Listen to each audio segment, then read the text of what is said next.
So we're recording now. And Adrian, listen, formally, welcome to the show. And I say that formally because before we pushed record, some of the conversation that we were having was tremendously magical. And for our audience out there, Adrian Miller's on our show, and we're going to pivot to her in a moment.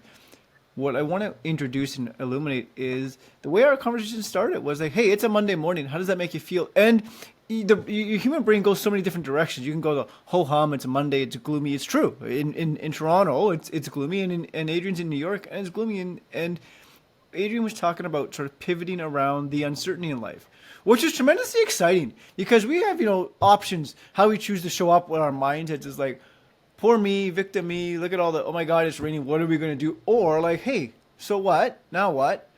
And Adrian really gets into that. So Adrian, first of all, thank you for that. That was, we don't plan this kind of stuff. It's the way these organic conversations go. So first of all, welcome.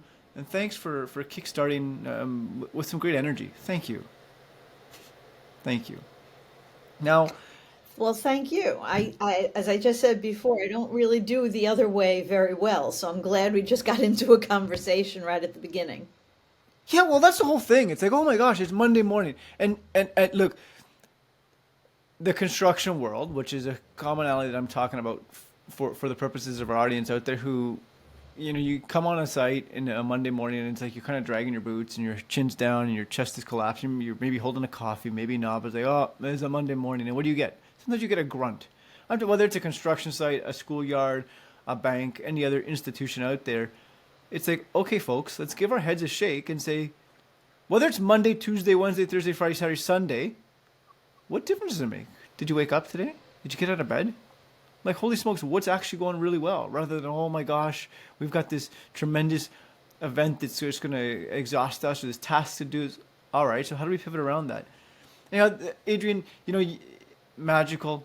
I'm talking a mile a minute here because it really resonated. It struck a chord with me. And I don't think that it's sort of talked about that much is that um, the magical things that happen when we pivot through the uncertainty of life. So thank you. So thank you. Yep, I completely agree with that. I think one of the things that helps people when they wake up in the morning and they are already, right from the get-go, um, pissed about the weather turned bad and they had a plan, stressed, anxious, etc. And it's something that I do and have done now for, I think it's 4,335 consecutive days. Okay. I do a gratitude practice with a bunch of people, and it's identifying five things each, any time of the day. I choose to do it first thing in the morning. Five discrete things for which you are grateful. And it sounds a little woo woo, and Yeah. it's so much not my style, but it makes you think um, when all goes to garbage, okay, because some of the plans you made fell apart, etc. The pivot you can make can be as simple as, well, I woke up this morning and there's a roof over my head, and I have clean running water, and I'm healthy for this moment. I'm healthy, etc., etc. At the very basic level, and I don't think we ever step back and say that. I woke up and I was like, I went downstairs and I was cranky about something in my kitchen, and I went, but I have a kitchen. Mm, Good. How grateful should I be? I have a pretty nice kitchen. Okay, mm, so it keeps you kind of focused on the things that are going right, as opposed to doing a deep dive into the things that are going badly, which is not to say you could be so facile as to say, oh my God, no, nothing's ever going to go bad. Of course, there's things going to go bad. It's not going to go your way, and there's going to be problems, etc. But that you can turn it around and at least provide a focus on what is in your life for which you should be grateful, or what's going good. Like I talked about what we'll be doing this afternoon instead of having a pool party on a yeah. rainy day. So thank you for this. And for those that we've talked about gratitude so many times, it's that old adage of, oh my gosh, I'm sitting in traffic. Traffic sucks. On and on. You're in a car. You're listening to this podcast or another one or music or whatever it is. Like, taking the moments. But I want to pivot back to something. I want to put this vehicle in reverse for a second. It's something that was really exciting. You said not only do you have a gratitude practice, you have it incubated in an environment with others. Did I capture that correctly? Tell us Yes. about that. So it's a Facebook group that Mm. I was introduced to by someone else, and there are many members. I think there's thousands, but the name of the group is 90 Days of Gratitude. And when I was first introduced to it, I went, "Oh my God, I can't do that for 90 days." But here I am doing it for over 4,000 days consecutively. I mean, I don't miss. I had surgery like 5 years ago. I took my phone to the hospital so I could do it first thing in the morning, that kind of stuff. Um, and there's a group of us that we show up in each other's feed every day. And we've met each other. Some of us have met each other in person. We're all over the world. And so we keep, if I don't see one of my crew after a couple of days, and I've seen them for thousands of days, I reach out, direct Mm. message, some people phone call, um, or write on, an email, whatever it may be. But, I'm kind of concerned. I haven't seen you. You okay? Hope everything's okay, that kind of thing. We've become very supportive of each other's high times and low, Mm-hmm. because in the group you may be grateful, right, for the fact that you're in this car and it's a good car and you're listening to music or a podcast, but you got stuck in some terrible traffic and you missed your plane.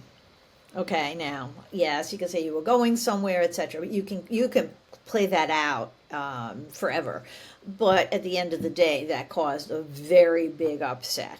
And you can write that there. You can acknowledge the good in a circumstance, but you can also acknowledge how, boy, there's some garbage wrapped around that too. And we're all very supportive of each other, make suggestions for things and stuff like that. So we have accountability. That was the word. Well, it took me a long time to say that word.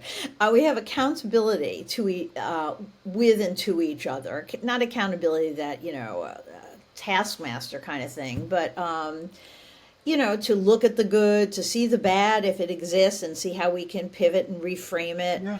Um, Accountability to make sure you're okay, that kind of thing. It feels good. It I feels feel good. and this is where like this is exciting too, right? Because I love how you said it can be so foo-foo and fluffy and whatever it is, and it's not because what you're Yeah. saying is yes, we're practicing gratitude, cool. You've now formed a connection. Like what actually shifts when you actually give a damn about people. Hey, Jonathan, I haven't seen you for 5 days. Okay, like for all you know, what happened? Something seriously happened to me. You actually care. Right. And if I can help, cool. And if I can't, I'm still there at whatever capacity I can. But the other thing that is not just like, oh, this is not just foo-foo, because it's not simply positive vibes only. You're not saying, oh, only talk about the good things. No, you're saying, hey, we talk about the less than desirable things too, and we Right. talk about how to pivot around them. Like, Right. yeah, hey, you missed your plane. That must suck. Let's acknowledge that, but let's not Right. wallow in that poop, Right. right? Right. Like, Right. hey, I missed my flight. My gosh, that sucks, Jonathan. Like, do you know what you need? You start to ask questions or help. Hey, how can you get around that? Um, and just like, I missed my flight and I have an opportunity to talk to Adrian. So this is cool, right? Right. That's when I love your words there. When you reframe it and sort of flip the script on it, everything changes. Right. So, and no, it's not like woo woo kind of, stuff. And I'm from New York, so I'm pretty, cynicism is part of our DNA. Mm. But you can get past that. Being grateful and acknowledging things helps you in your business perspective. It helps you learn lessons that you might not have learned without that mindset. Okay, so whether it be a job going well, a job not going well, a particular client causing stress, whatever it may be, it enables you, I think, to a certain perspective, to in a certain way and a certain amount, because clearly not as much as an outsider. You know how there's the cliche, you can't see the picture if you're in the frame. Right. I think practicing gratitude enables you to get out of the frame a little bit, because you're trying to reframe bad things. So you're stepping back from wallowing. It's easy to wallow. It Mm. really is. And I believe there are some very bad things that can happen that everyone deserves a little moment in time to wallow. We Yeah. deserve that. Yeah, we do. We could, kick the tire, feel angry, don't hurt any other people, don't do anything crazy that could hurt yourself. But we can, I sometimes go, Wallow. Like it's okay. I Wallow. want to complain. I want to wallow in this for a few minutes. Don't immediately say, "Oh, but it'll get better," or anything like that. Let me wallow. And someone just did that to me the other day, and it was a good wake up call, because I'm a particularly optimistic person, and she's going through a tough time, and I was like, but um, on the good side, you can. And she said, I don't want to hear about the good side right now. I said, well, thank you for saying that. That was Yeah. great for me. That was so honest, and made me see how you're right. You don't want to see the good side right now, because you're going through some pretty ugly stuff. And right now you just want, because I'm a friend, you want to swim in the muck for a little bit, and then climb on the shore, wipe yourself off, and figure out another way. But it's okay to swim in the muck for a little bit. You just can't swim there forever or for too long, and that's when it gets bad. And that's when it destroys relationships and your business. I Hmm. think it can destroy your business. Clients don't want to work with you.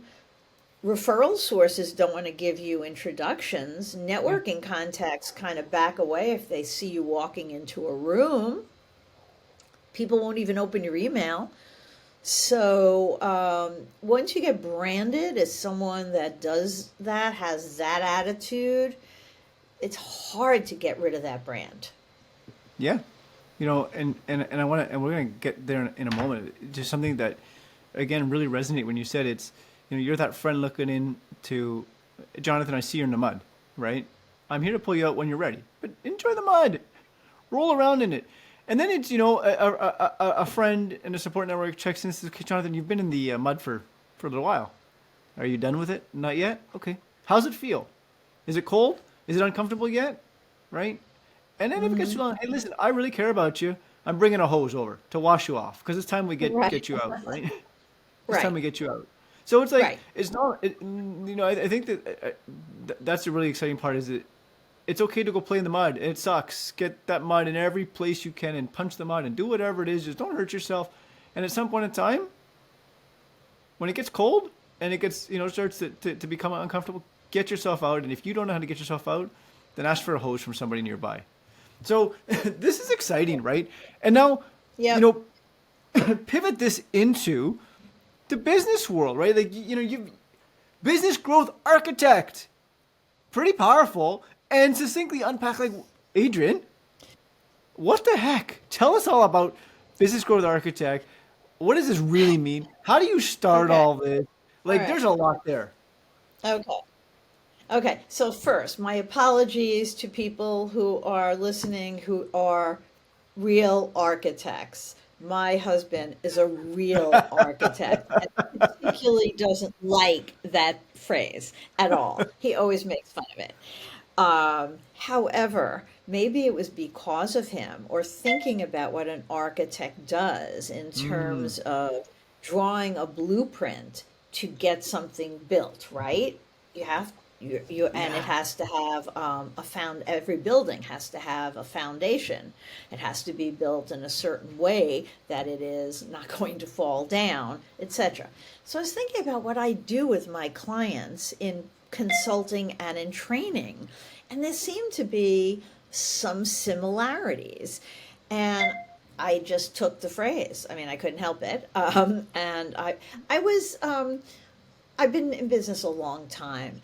And yes, I still say sales trainer and I still say business development consultant. But those are, those are kind of boring. And just in Yeah. my subject line, I decided to use something else. The act of doing business development, consulting, and strategy and that kind of stuff isn't boring. And sales training, God, for me, I wouldn't be able to do it for decades because that's never boring because everybody's situation is different. Every building is different. Everybody's situation is different. Their business, the market they sell into, how long they've been in business, the people who are doing the selling, whether it's a team or an individual, it's always unique. I don't know how anyone has an off the shelf training solution because that's like getting an off the shelf diagnosis from your doctor and an off the shelf prescription. Like, Jonathan, you and I have the same prescription. We're not the same people. The doctor didn't even talk to us. You told him you had a cold and he said, "Oh, take this." Hmm. Adrian said, "I have a cold. Oh, take this." Same this. Well, we're different people with different Hmm. physiologies. Well, you should find that out, right? We'd be very nervous about that doctor. You should be very nervous about that sales trainer or any trainer or any consultant that has one size fits all. Because one size never fits all. Even in clothing, one Right. size doesn't fit all. I mean, I'm a small person, okay? I'm short, I'm thin, I'm a small person.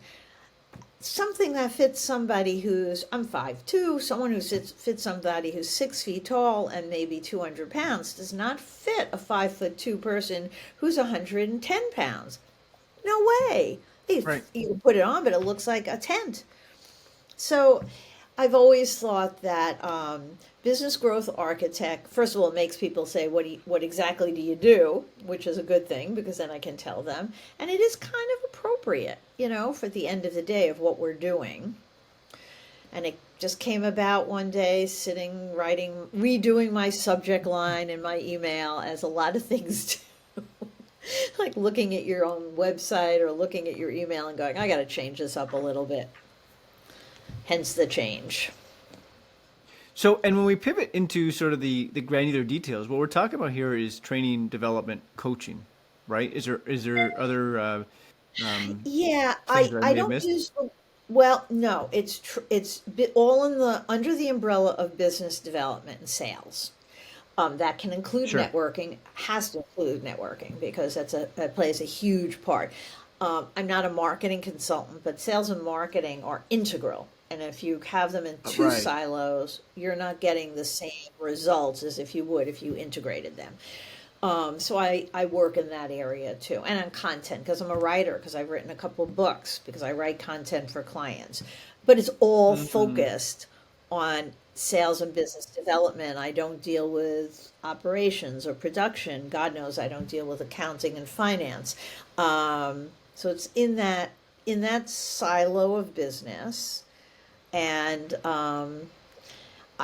I love it because I believe that sales and business development. It's like when people start a business and they rush around and they hire a lawyer and get a banker and a CPA and all that kind of stuff. And yeah, don't get me wrong, they're important.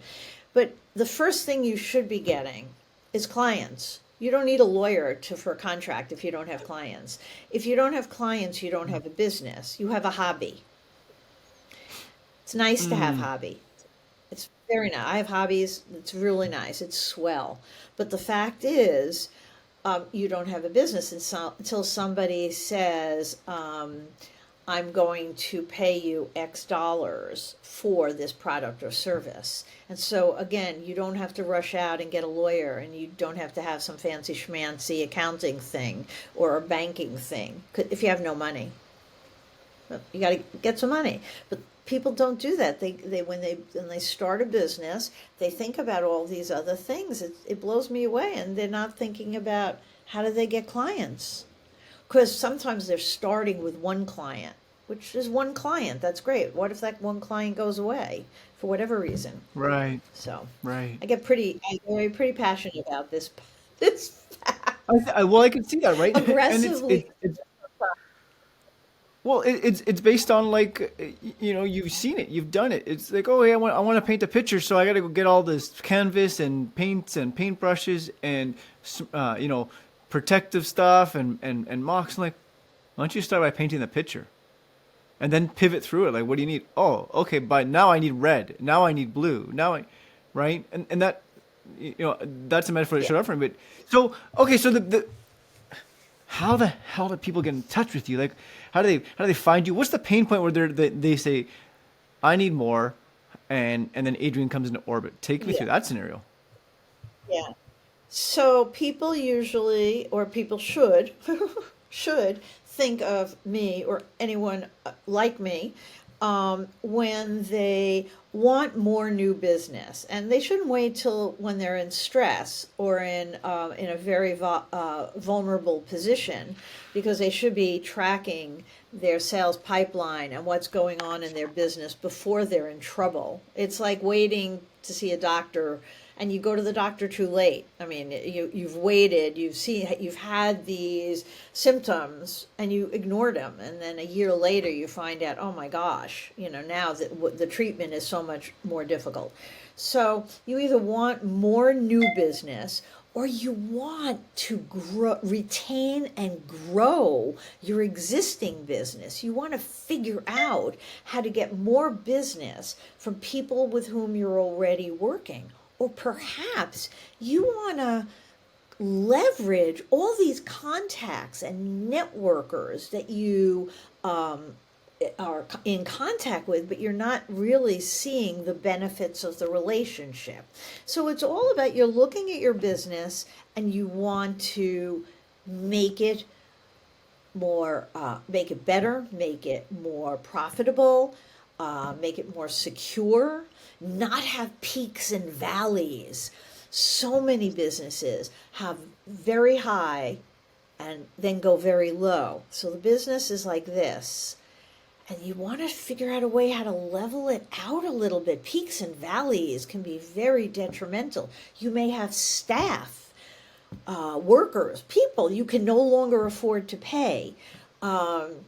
Peaks can kill you also, because you have too much Hmm. business. So you're not providing the very best work you can do, because all of a sudden you've got this tremendous workload and not enough people to execute it, or you're not doing it with the kind of quality that people expect. So that's when people usually think, I need someone to help me through this, because either that's not my business forte or at all. I'm a very good fill in the blank, but what I'm not good at is this sales, business development, marketing, networking, etc. I'm just really good at what I do. There's loads of people like that. We all have our own strengths, and so that's when they should definitely see me, talk to me, have a conversation with me, and I'll tell them if Okay, I'm the so right person or the wrong person for what they want. that's huge too, right? You're also saying, look, if not me, here's somebody else. But so now somebody comes to you and said, Adrian, I'm just going to use this term. I'm exhausted, right? There's peaks and valleys, and they don't know what they don't know. They don't even know what to do next. So what now? What, like, what do you do? What do you do next when somebody comes to you with these peaks and valleys and exhaustion? Yeah, so my first step working Yeah. So my first step with any assignment, if you will, um, is doing a little bit of discovery. And I know that's a Hmm. word that's thrown around, it's in proposals and all that stuff, but it's really the truth. I used to call it needs assessment. You can call it a situation analysis. I need to get a good perspective of what's going on and why.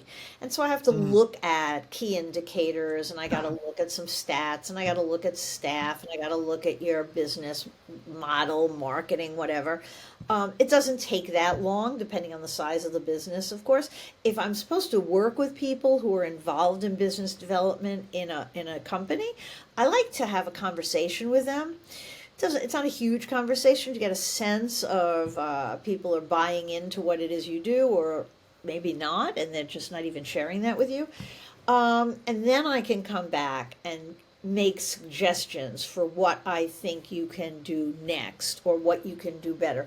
Peaks and valleys can be controlled with effective marketing. Okay, to be continually get an on flow of leads and prospects. It can be controlled with your outreach to existing clients, etc. It can be made smoother when you look at some historical data and realize that sometimes the peaks are due to seasonality or something like that, where you should be anticipating and hiring differently, or perhaps whatever it is you need to do, because you've been there before, and shame on you for not looking historically at what's happened and not preparing, you know? So again, it's hard to see the picture if you're in the frame. And sometimes I'm not explaining things that someone hasn't observed. They just can't get out of their own way to come up with might be simple solutions. And sometimes sales results are terrible. We don't have enough clients. Well, you don't have enough clients because your salespeople aren't working efficiently, effectively, and they are missing core competencies. Let's train them. Let's give them, or their enthusiasm is so depleted. Let's make them enthusiastic again. We can do that. But that needs assessment is very helpful. And it's, some people say, oh my God, it's going to take a long time. No, it's not going to take a long time. It's really not. It just is, it's just a step. From needs assessment becomes observations and next steps, action plan. Here's what we should do to help this situation. Pretty straightforward. I love that. I mean, I'm there's a huge thing pretty about straightforward. Yeah, you're very straightforward, and that's what I love it. I mean, the discovery call piques so many thoughts from me. It's like, okay, so the discovery call is very important because you're really getting to know somebody, right? You're going to know at the end of it, hey, this is a heck yeah, Yep. let's Yep. do this together, or it's a heck no, or it's a not right now, right? Yep. So you're going through that discovery Yep. call. Absolutely. What do you do to sort of learn the most about somebody, to actually connect with them? I like to ask a lot of questions. I'm a big believer in questions, open ended, close ended, and I'm naturally curious anyway.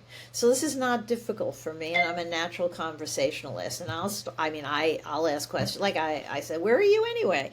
Oh, I've been in because that puts you in a place that I know Toronto, so it puts you in a place that I know that I visited, etc. So I be bob and weave through that questioning process. And I like to do things on the phone or in person. I don't, I'm not sending you an email interview. I need to hear your tone of voice.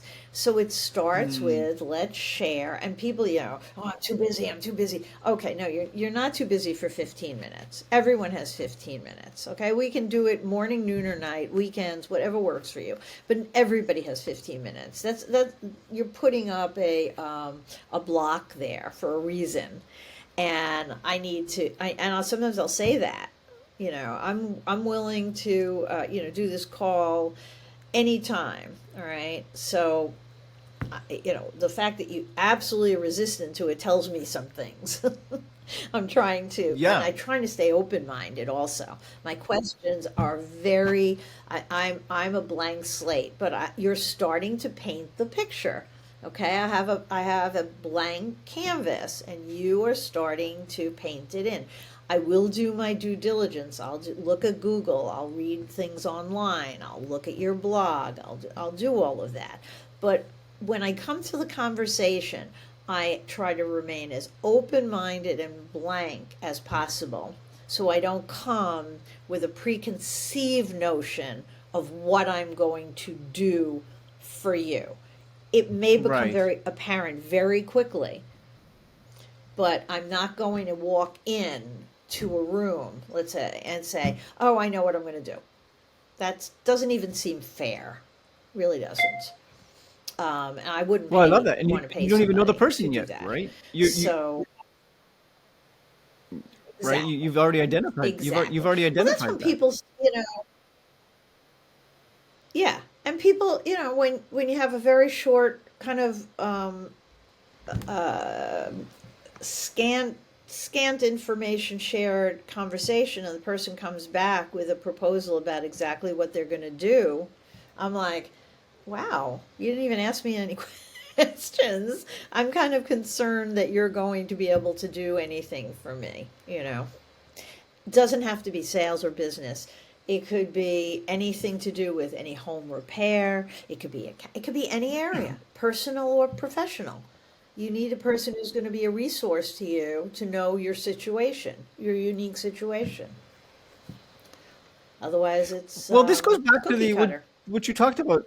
Yeah, and this goes back to what you talked about is the one size fits all, right? How many times do we get inbox messages about, hey, do you want to grow your business? Do this, and here's the solution that I can propose to you. You don't even know me. And like you said, Adrian, is you love that face to Yes. face or at least telephone conversation to say, I want to hear Jonathan's tonality. I want to hear the inflections in his voice. I want to hear the size. I want to hear the heaviness. I want to learn everything I can. So there is no you know, note in the bottom of the Cracker Jack box that said, go do X and you're going to, succeed. It doesn't work that way.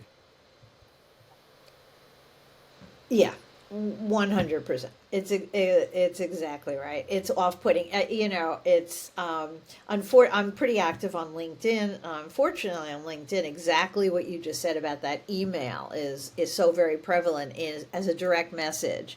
You could get 5 of them a day, you could get 10 of them a day, but you definitely get more than one a day with someone reaching out who doesn't know you at all, and that person says, um, uh, would you like, 90 leads a month, or I can get you $50,000 more in revenue a month? And again, yeah, the question is, who are you? I don't know you. You don't know me at all. And oftentimes, I mean, I used to reply, I don't anymore, but I used to reply that I actually couldn't get that many leads a month and actually fulfill them. So, kind of that one size fits all. That's like just throwing stuff against the wall with the hope that you are going to get one or two replies. That's all that is. That kind of approach, that kind of generic messaging, which is insulting, but generic messaging that goes out.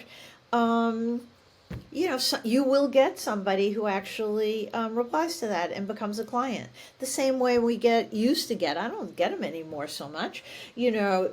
Some some prince in some country that I never heard of, is my long lost relative and they died. And if I just send my bank account number, I'm going to get, like $50,000 or $5 million deposited into my bank account.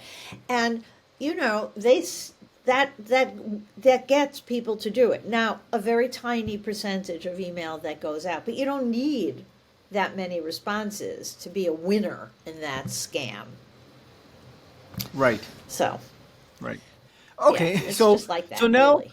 let's pivot this then. So now when somebody comes to you and says, I'm a professional comes to you and says, okay, Adrian, I want to grow by X% next year, and they just dump that heavy statement on you because you know that they're exhausted and just, but you want to grow by 20% next year. So what? Now what? What happens next? So I asked them a little bit about how they came to that number. Did their accountant tell them that they had to grow by that number? If they didn't grow by that number, they would have to cut staff, reduce their real estate footprint, whatever it may be. How'd you come to that number? Um, and tell me about the history. Each year, what percentage have you grown by, Mm. and what did you do to grow the business, and how much did it cost to grow the business? So was it all was it and is it profitable? Because people have growth goals, and all of a sudden, and I'm not a finance person, but somebody who is will be able to point out that the numbers don't work. Okay, that you're going to grow your business with revenue coming in, but your expenses to execute the business is not going to make this profitable. So you want to, it's not, I want to grow my business. I want to grow my business profitably. Is it 20% or is it 10%? Because 10% would be more profitable. And that's the conversation. And if somebody's just exhausted because they're not making enough money, if they see their business going downhill, they pull out a number. Okay, I got to grow it by this amount. But you have to look at it more analytically. Have to. Yeah, because otherwise it's empty and meaningless, right? Like, oh, I want to grow by this number. But what you did there succinctly was you dove in and became curious to say, okay, well, what does that actually mean? Is 20% realistic? Is it not? What are we baselining it against? So we're not just picking something off the shelf and go, oh, you want the 20% solution? Here it is. It doesn't work that way, right? That's right. That's a great visual. Yes, right on the supermarket shelf, the 20% solutions in aisle two, and the 10% solutions in aisle four. You decide which is your aisle to go down. Yes, it's easy to get overwhelmed when you run a business, when you own a business, when everything is falling to your shoulders and you're trying to figure out how to keep all the balls in the air. That is and when you start having those feelings like, oh my God, I have to grow the business by 20%, I would suggest there's maybe other people that have to be in this picture talking it through with you, whether you have a real effective relationship with your finance people, outsource finance people. Who are your resources? Who are your coaches? Who are your consultants? You may need to have people before you call in someone who's going to help you grow the business with some number that may not even make sense. You have to have the resources who are going to say, yes, Jonathan, you really need to grow the business by 20%, and you also need to cut your expenses by 15% in order to have that growth be profitable. Yeah, You have to put it into perspective. and that makes sense, right? And then And sometimes the other thing that I shows can up for certainly me. ask the question.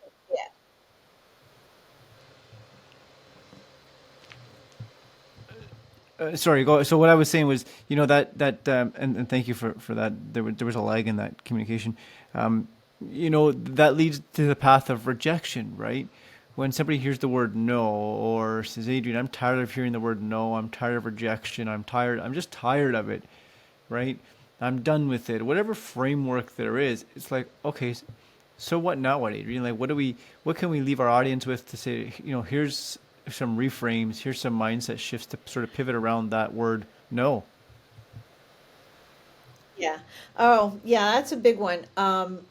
I think when you get no's, the real takeaway, everyone should have this takeaway, is what did you learn from it? You really dissect. If you submit a quote, a proposal, if you do a presentation and you don't get what you want as your result, obviously, a new client, a project, whatever, why?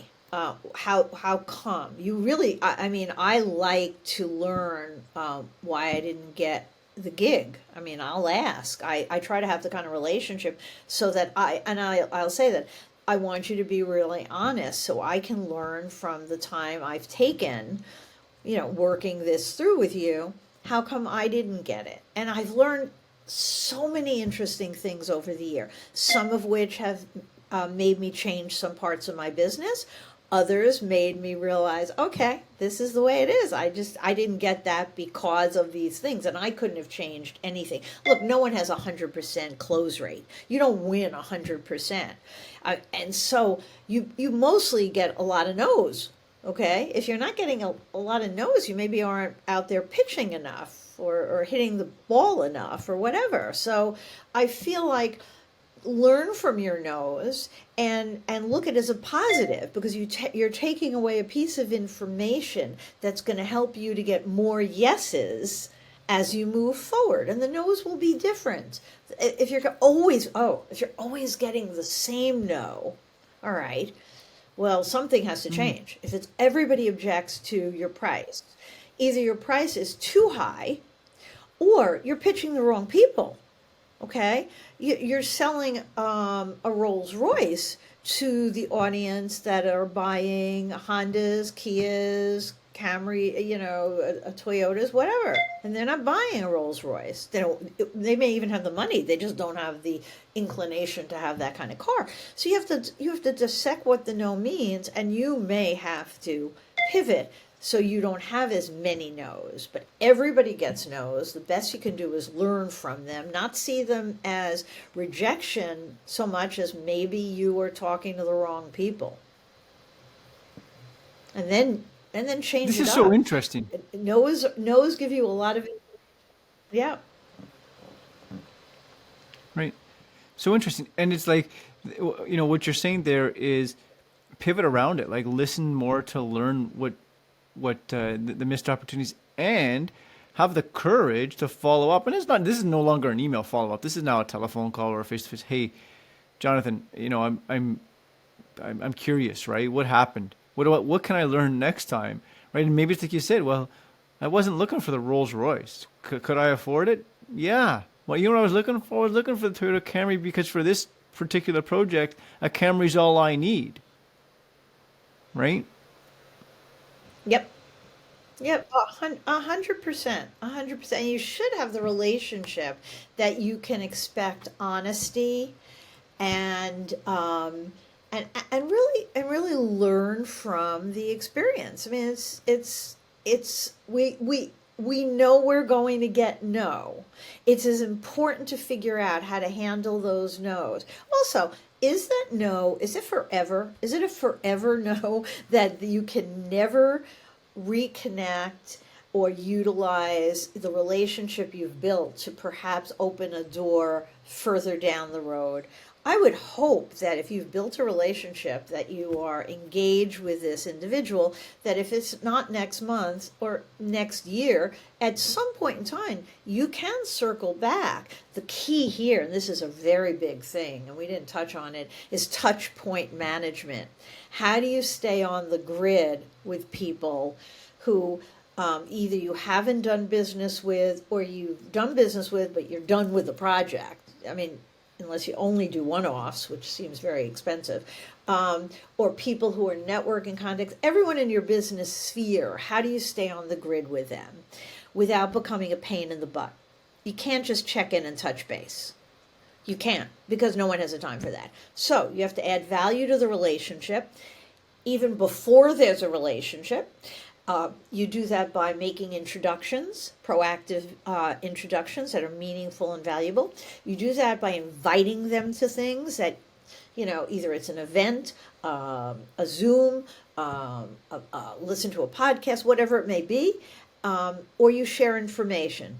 A link to a TED Talk with a little bit of a commentary by you, or an article, or a website, or anything else, and make it part of your daily activities, that you do that to 5 people, 10 people, whatever the number makes sense for you per day, so that they don't forget about you, and don't pepper that communication with, and by the way, we're also doing this, or P.S., what happened with that?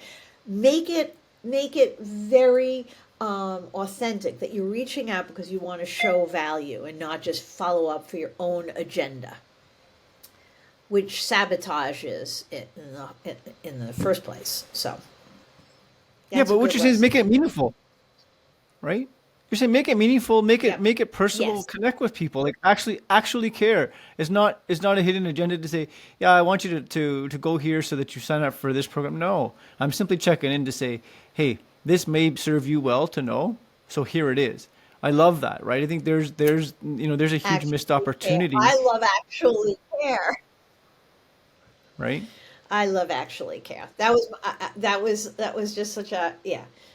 It's amazing we have to say that. It's amazing we have to say that, but we do. And it's a good reminder. Yeah, strip back the transactional piece of business. That's going to occur organically once you've done all the right things. Like you really just said, there's missed opportunities in so many sales organizations to actually. It's not check in, it's not follow up. That kind of seems slimy and like, and if somebody takes offense to that, maybe you got to check in with yourself and say, well, why do you take offense to that? Because it's like, oh, I'm just following. Just as a terrible word, and following up is like, oh, well, I'm needy, and here I am. No, like here's a nugget of gold. Adrian, if this serves you well, cool. Then I'm glad I made your day. High five, right? Yep.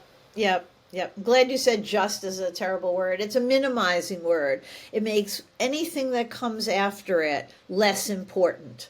You've already made whatever you're saying less important by putting that's the purpose of the word. And, so taking that out of the conversation or an email or anything else is a wonderful thing. You'll get better results. This is interesting, and now I'm so curious, right? As to you've experienced so many different things in life, and you've pivoted through so many different people.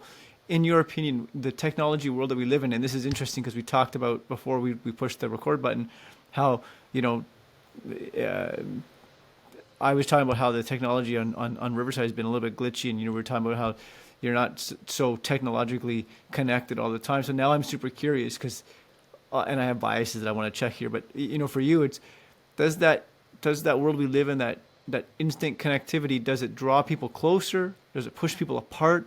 What's your thoughts on that? So we're all victim, I believe, or whatever. I'm not techie. Although people say you have no idea that you know as much as you know. But I mean, I'm the person also who, emails and phone, just email and digital communication. I have had to retrain myself, however, to pick up the phone, okay? To just pick up the phone. And the same way I say X number of touch points per day, which can be done through email. Hey, here's a link to this event. Or here's a link to the TED Talk that I thought just blew my head off. It was so fabulous, that kind of stuff. But to pick up a phone call, to hear a voice is a beautiful thing. We have completely gone away from that. And handwritten notes. I try to, I have a box. Right. I leaned over to get it, right? I leaned over to get it, and these are just little note cards, okay, with my name on it. No company name, no agenda, no phone number, email address, or anything, just note cards. And I have it by my desk, and I try to send out 5 or 10 a day. And I just think of, it's, I just thought about you. I know I'm never going to get you on the phone, but I want you to know, or a thank you so much for sending me that. Or thank you so much for joining me for lunch. I really enjoyed it. It was a wonderful thing to finally meet you in person. It doesn't have to be a lengthy thing. People say, how do you have the time for that? Well, it takes I don't know. It takes a few minutes to do all 10 of them. I throw them in my backpack. So sometimes if I'm in an office or I'm waiting for somebody in the restaurant or Starbucks or something like that, I'll pull it out. Okay. I'll handwrite it. And their address is on my phone. And I can, sometimes I have stamps with me or whatever and stamp it right then and mail it then. So I put them where it's convenient. And that's why the box is right by my desk, so that it's convenient for me. I'm waiting for Zoom to start. I'll grab it and write some cards. So I like high touch, low pressure. That's how I am about all my business dealings. I am going to touch you. I'm a touchy-feely person. I'm a hugger. I'm all those things that we couldn't do during COVID, and it almost killed me. But I am that way. But no pressure, because I just don't. It's not my style, and I don't like it when I'm feeling pressured. And my way to react to that is to back off. I'm like, no pressure. So high touch, low pressure is my mantra, and so connectivity is my friend, but no pressure, no pressure, because pressure's. I'm again. Maybe this comes from being a small person, but I'm not physically going to be able to do anything to you. So I grew up not being able to physically push my way into anything. So had to figure out another way to get in there. It works for me. I love that, and thank you. I think it works for so many people out there. If we simply embrace that, the question was, does instant connectivity bring us closer or push us further apart? And I love how you pivoted through that to say it's an and conversation. I love the instant connectivity of a telephone, and you're using the mail system. Like, holy smokes, and it's nothing huge. It's like, I'm going to send a little card to say, hey, Jonathan, thinking of you. Have a great vacation, whatever that is. Awesome, right? Yep. Like now, and there's no 100%. pressure. Yes. There's no pressure. No, So now, that's guess what? My that's my brain is exactly doing right. Adrian, right? Yeah, that's right. Great vacation. I saw your Instagram reel. Wow, that was awesome. You did a fabulous reel. I get it. You could send a quick email. I understand that. First of all, we get hundreds of emails a day, most of us. I don't get hundreds of pieces of mail a day. Remember, my mailbox at my house is sometimes pretty empty. Sometimes I feel lonely. I order something from Amazon to get something, but seriously, we don't get a lot of mail, and it stands out. Like, I'm excited. Even my bills come online, so it's not like I'm expecting a bill to be in the mail and I'm not happy when the mailman comes. I think it's a great thing to do.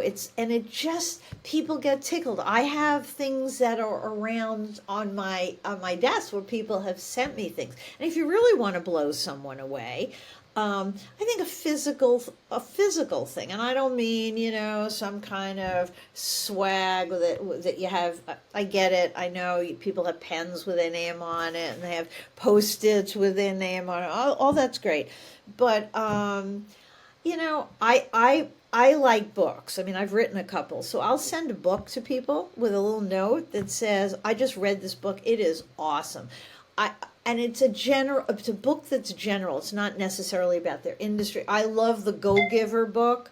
Bob Berg wrote a beautiful book with, I forgot his co-writer. It's a great book. It really is. I'm not, I don't work for Bob Berg. So there you go. But I read it for a business book club. Where is it? I don't have it on my desk anymore. There's a book called Celebrity CEO written by Ramon Ray, who is a friend of mine, but again, I don't work for Ramon Ray. It's a great book. It's a great book for all of us who have our own businesses, and we may have small business. How can we're not going to play in the same league as I don't know, Gary Vaynerchuk or some big name in whatever industry you're in. But you can get up there with simple things, and he writes about it in a way that's very accessible to all of us. So if I'm having to really feel really strongly about this person, it's worth the investment in a book. Things like that. Somebody did send me this, and this was really great. So someone knows I do these gratitude lists. I'm a big writer. I like to write things down. So she sent me this book. She had a monogram with my name, and her little "Live, Laugh, Love" is her kind of tagline. It's on my desk. I see it every day. And who do I think of when I see it every day? The person who Right. gave it to me. I'm sorry. It's pretty simple, right?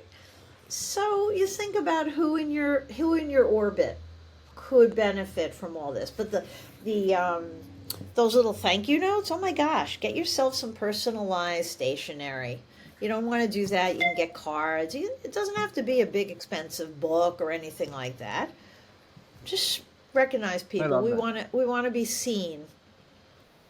Yeah. We want Thank to be you, seen. Adrian. Thank you. Right, that's the whole thing is Thank people you. want to be seen. So this is exciting, and I want to leave it on a real positive note. If you could leave our audience out there with one thought, if you could teach them one thing, you want one thing to resonate with them for the rest of their day, what do you want to leave them with? Oh gosh.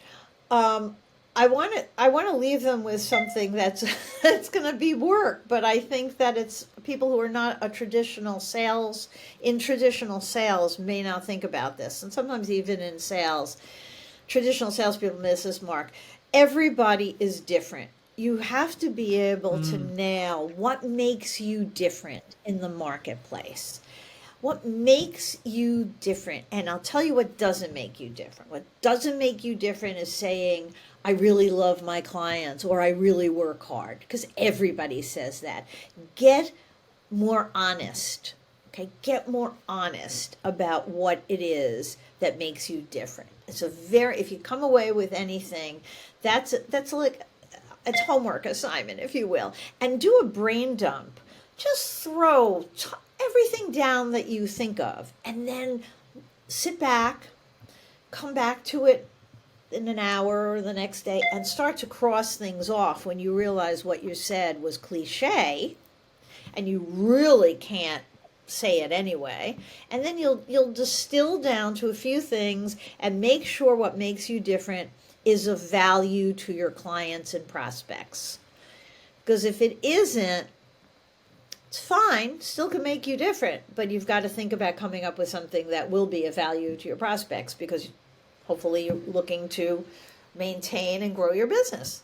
That's what people like to do when they're in business. At least maintain it. You may not have big growth plans. You may not want to grow. You're really happy where you're at.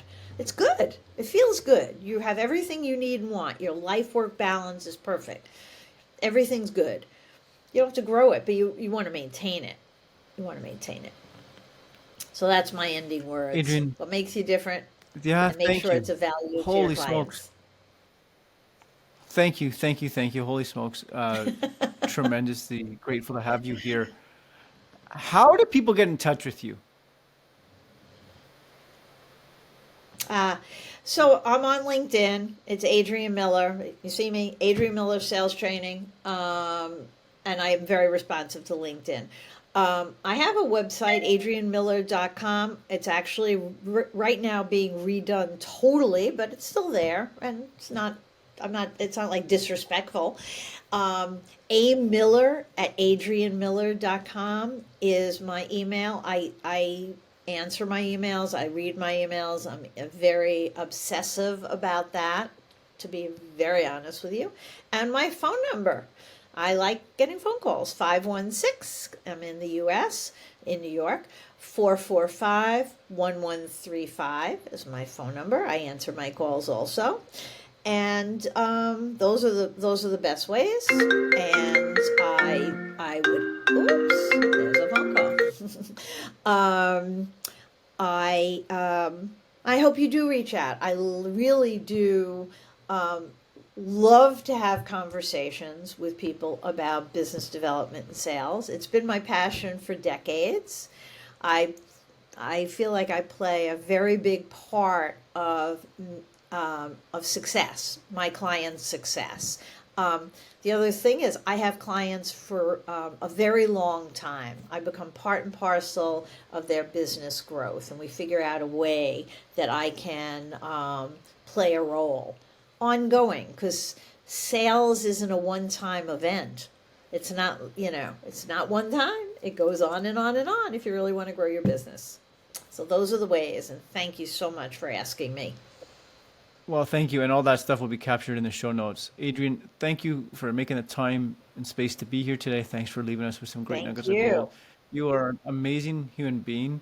You've made a difference in my world, and you've made a difference in our audience world. I know that. Thanks for authentically and vulnerably showing up and having these great conversations. I truly appreciate you, and thank you very much. Thank you so much.